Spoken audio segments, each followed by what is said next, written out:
Imagine walking through a virtual forest, not only seeing the trees and hearing the birds, but smelling the pine, feeling the cold breeze on your skin, and even tasting the berries on the bush. This isn't science fiction anymore. This is happening right now. Today I'm diving into the latest tech that's turning virtual worlds into fully immersive sensory experiences. From digital taste to haptics through your brain, I'll walk you through the top 5 technologies revolutionizing VR. And trust me, you'll want to stick around for the last one because that is the closest we've ever come to the Matrix.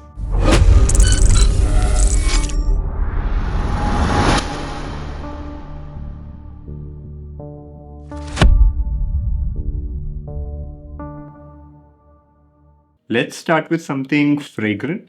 Scientists have created e-smell systems, devices worn under the nose, on masks, or even on the hand that release real-world odors as you interact with virtual objects. These devices have chemicals trapped in liquid or paraffin, and electromagnetic actuators open and close breathing holes in milliseconds to release odors based on electrical signal. And these aren't static smells. Some systems even respond to your finger movements, adjusting the scent as you bend to smell a flower. Here's an example of how you can actually smell the different flowers while learning in a botany class, and this can be used in streams of education. Actual 4D movie experiences can now have odors in movie theaters. By placing these odor generators on your surroundings, we can now have immersive experiences using real time data like wind speed, user motion that can be used for concepts like metaverse. Imagine shopping online for a perfume and being able to test them out from home before buying. VR therapy can also be used with calming smells to reduce stress. This can also have application in medical field where patients with olfactory degeneration can have rehabilitation. And since smell is deeply linked to memory, we could help amnesic patients recall lost memories by digitally triggering familiar scents.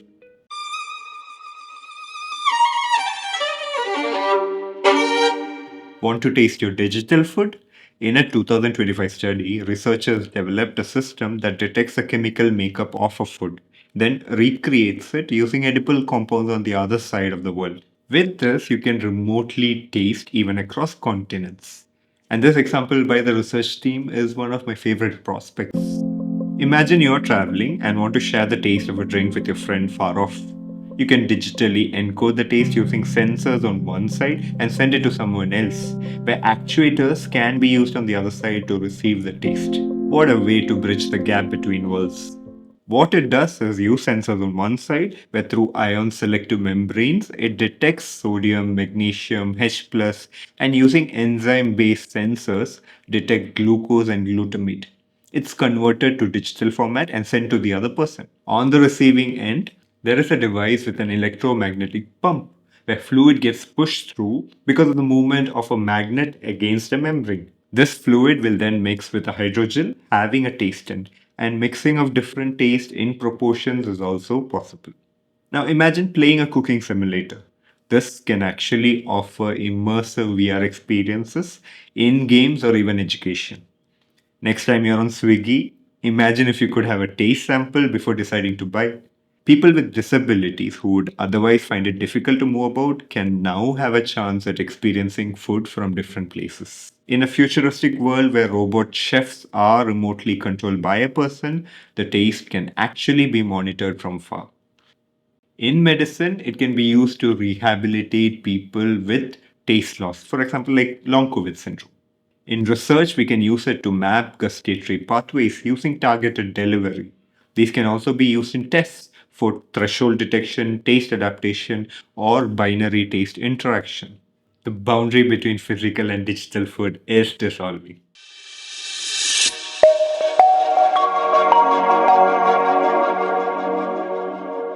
Imagine being a parent at work and anxious because the maid calls you up telling the kid at home is crying incessantly. Now, you can comfort the kid through the power of touch while on a video call.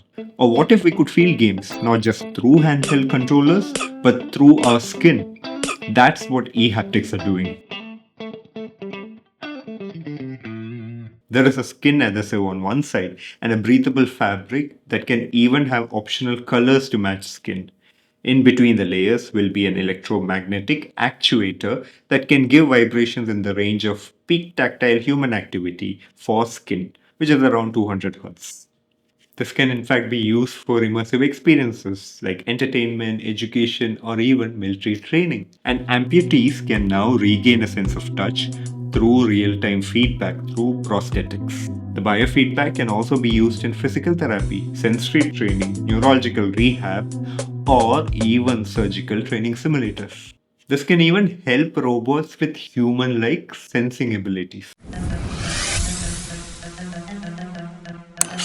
Next, we have thermal gloves that can simulate hot and cold. These gloves use flexible thermoelectric devices capable of changing temperature by 10 degrees Celsius in just half a second. Imagine feeling the warmth of a fireball or the chill of a snowball while playing a VR game.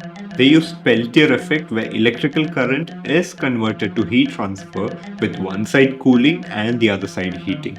They even have magnetized silicone fastener rings to allow skin contact.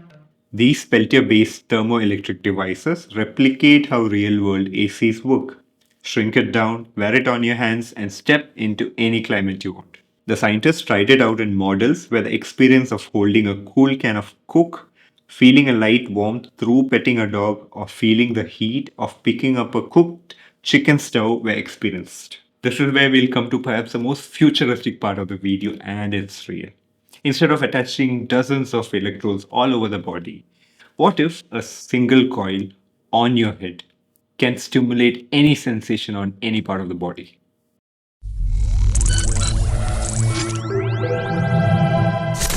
That's what researchers achieved using transcranial magnetic stimulation.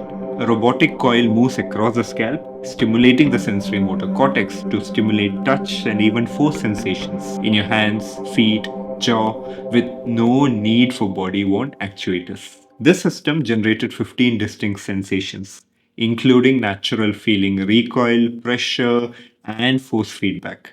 Participants describe the experience as surprisingly intuitive and immersive. I actually find it pretty scary because this is something that is capable of putting us in a system like the Matrix, where your brain perceives everything as if you are actually feeling it on your body. Imagine the future where stimulating the motor cortex can make someone move just with a pulse. This is both fascinating and terrifying, especially with the growing capabilities of AI. What do you feel about this tech? Let me know in the comments. So, what's the takeaway?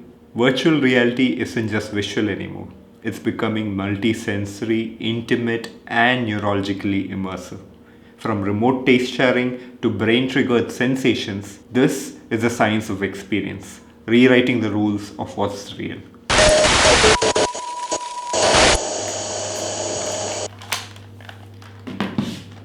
Which of these technologies are you most excited about?